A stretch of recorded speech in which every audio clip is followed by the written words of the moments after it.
For today's Canvas tips and tricks video, we're going to talk about how to make accommodations for students with your quizzes by using the moderate function. We'll also talk about the difference between moderating a quiz and just adding extra availability time for your quiz and due dates for your quiz. So let's jump in. Here I am in a sample Canvas course. And I'm going to go to my week 2 quiz.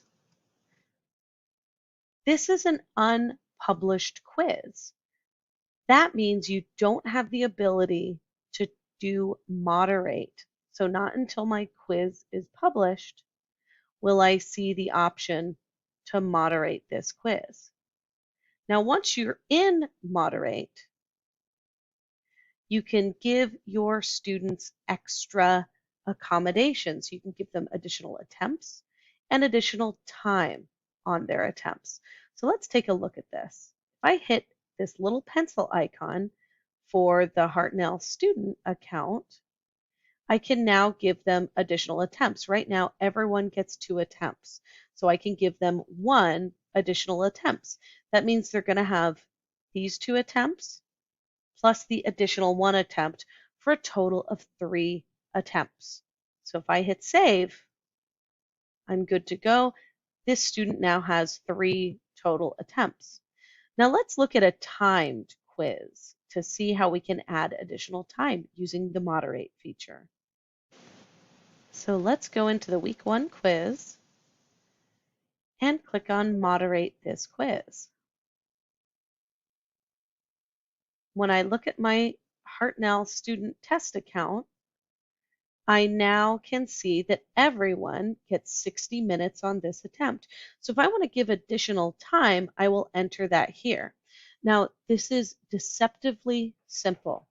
If I want to give this student time and a half, I would give them 30 extra minutes. So I'm going to give them 60 plus 30, which is a total of 90 minutes.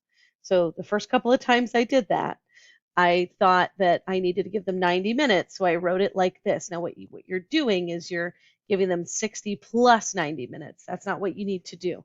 Give them that extra time here. So this student now has 60 plus 30. They have 90 minutes on their exam. You'll see they get 30 extra minutes on each attempt. Now, the other thing that you can do is you could give a student different availability dates. So let's look at the difference. If I edit my quiz, I have down here at the very bottom, I have my due date and I have my availability dates. So if I wanted students to take the exam today, like August 20th, and they have automatically they have until about midnight, but I could manually change that to, let's say, 5 p.m. if I wanted to. So then I can make it available from the 19th until the 21st at midnight. So this is their opportunity to take this exam. It's due on the 20th, but we've given them from the 19th until the 21st to take that exam. Now, if it's a 60-minute exam, they can do this anytime. They can get started anytime between the available from date and the available until date. They cannot take it on the 22nd at 12 a.m. It's closed to everyone. So even though the due date's sooner than that, maybe we want to give them a little bit of flexibility. They get some points off, if they submit it late. So these availability dates do not indicate the amount of time that your students are going to take with the exam. So these are 2 separate functions. This is our time limit. So if they started it at, if they started at 11:59 p.m., they will have a full 60 minutes to take it. So they're actually able to stretch that time a little bit longer, if that makes sense. So if you want it to be a timed exam, this assign and availability date, this is not where to do it. Again, you want to put your timer here and you want to moderate to give students more time.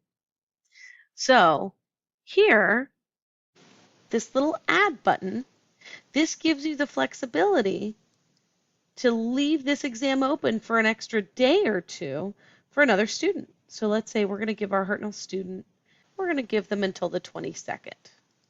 So it's due on the 22nd. So we're going to make it close on the 24th. So again, these dates are different than the time limit here. But you do have the ability, let's say a student had a solid excuse for why they needed to take it a couple of days later. This is where you extend the due date, as opposed to moderate, where you extend the time limit and the attempts that they are allowed. So I hope this video has been helpful. If you have any other questions, feel free to shoot them my way at lotero@hartnell.edu. Thanks for watching.